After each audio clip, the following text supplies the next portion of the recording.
Hey y'all, and welcome back to a brand new video. Today we are trying out some Ohuhu markers using some free Halloween coloring sheets that I found online. Now, I've heard that Ohuhu markers are supposed to be like the cheaper version of Copic markers, but are still really high quality. So we will see if that is actually true today. Also, if you're interested in any of the coloring sheets used today, the links to them and others like them are in the description box below. I tried to choose ones that were pretty simple as I didn't have much time to do more complex ones this week because of my birthday. Alright, let's go test out these markers. Here are the 2 packs of Ohuhu markers that I own. I will say I got these on sale, so I did not pay full price, though full price isn't necessarily expensive either. The first thing that I did was swatch each of the colors so that I knew what I was working with. Warning: some of the colors do not match the color that is on the outside of the marker, and they all don't have the same amount of ink in each. Some are juicier than others, which, spoiler alert, you'll see in a minute. These also go on pretty dark and then lighten up when they dry, which I assume is normal for alcoholic markers, but seeing as I've never used them before, I can't confirm. Once they were all swatched, I picked the Ghost Witch coloring sheet first. This sheet came from Monday Mandala, which was one of the first sites that came up for me when googling for free coloring sheets. These are great to use if you're a teacher, or if you have kids that need something to do, or if you don't have the money to purchase coloring books, cause let me tell ya, those are freaking expensive.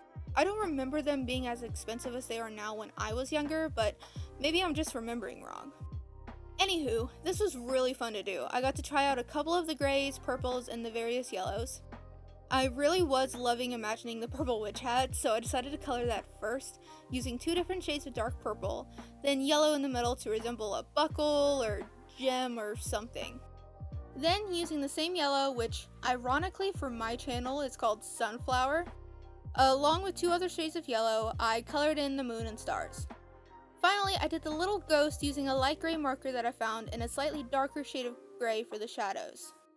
I then did the background using a really dark, almost black gray to imitate the night sky. This is when I realized that the chisel tip absolutely sucks. I used the chisel tip to try to cover most of the surface area and then color in the more intricate parts with the brush tip, but it ended up looking really blotchy even though it's the same shade. Even though I tried blending the edges with my alcohol blender that came in the pack, I ended up having to go back over the entire thing with just the brush tip, which ended up drying out most of the marker, which means that this particular marker probably didn't have a lot of ink in it to begin with, and now I have to buy the refill ink for it. I really thought this coloring sheet was so cute, and now I'm a little bummed out by how the background turned out. Kinda ruined it for me, unfortunately. The next sheet I did was this cute little kitty standing up on top of a pumpkin. This sheet came from Homemade Gifts Made Easy, which was another one of the sites that first came up for me when I googled for free coloring sheets. There was a perfect shade of orange for the pumpkin in one of my packs, so I decided to color that in first just because it looked so perfect and it made my brain happy just thinking about it. Just a note, while I am using the colors of the real objects in this video, I have to add in that I'm not trying to be realistic with these.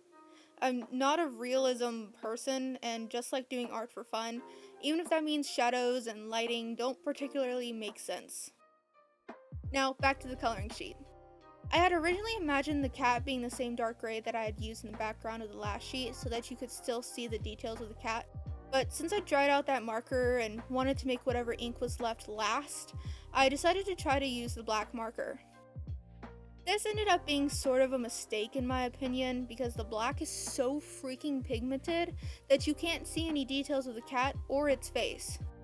While it's not what I wanted, I will say there are some really cute real-life void kitties out there that are actually so dark that you can't see any features besides their eyes, so it's not totally out of place. Just wasn't what I was going for in this case.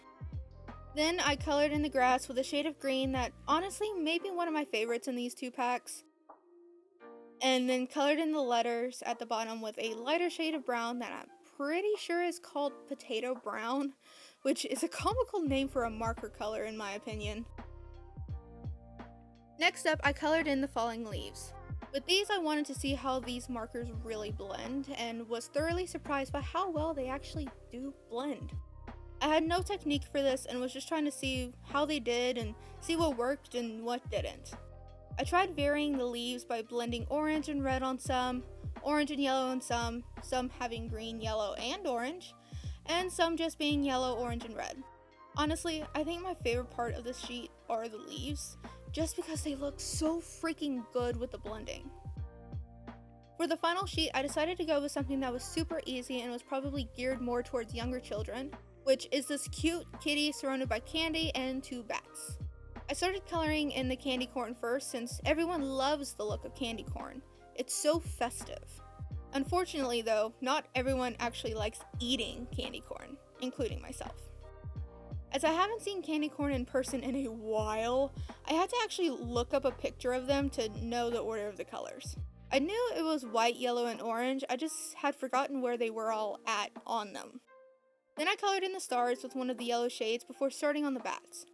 For the bats, I knew I was going to go with the black marker, seeing as though there are no details on their bodies or faces like there was on the cat on the previous sheet.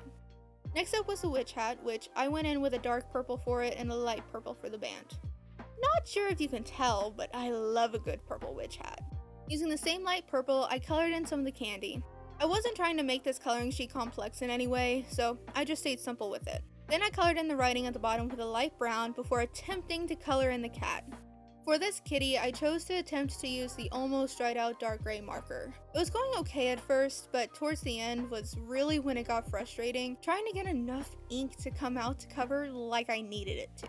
After fighting with it, I chose to take a short break from that marker before doing the tail by coloring the facial features with a light pink, as well as the rest of the candy that is floating around the cat with the green I really like, and a light brown for what I think is supposed to be a lifesaver, but I'm not too sure, which is why I colored them brown.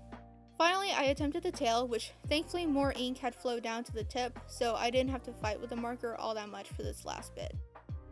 And here are all of the coloring sheets I was able to do today. I think they came out really great with how little I knew how to use the markers. If you want some cheap but high quality alcohol markers, Ohuhu is definitely one to consider. Thank you so much for watching, and I will see you all in my next video. Bye y'all.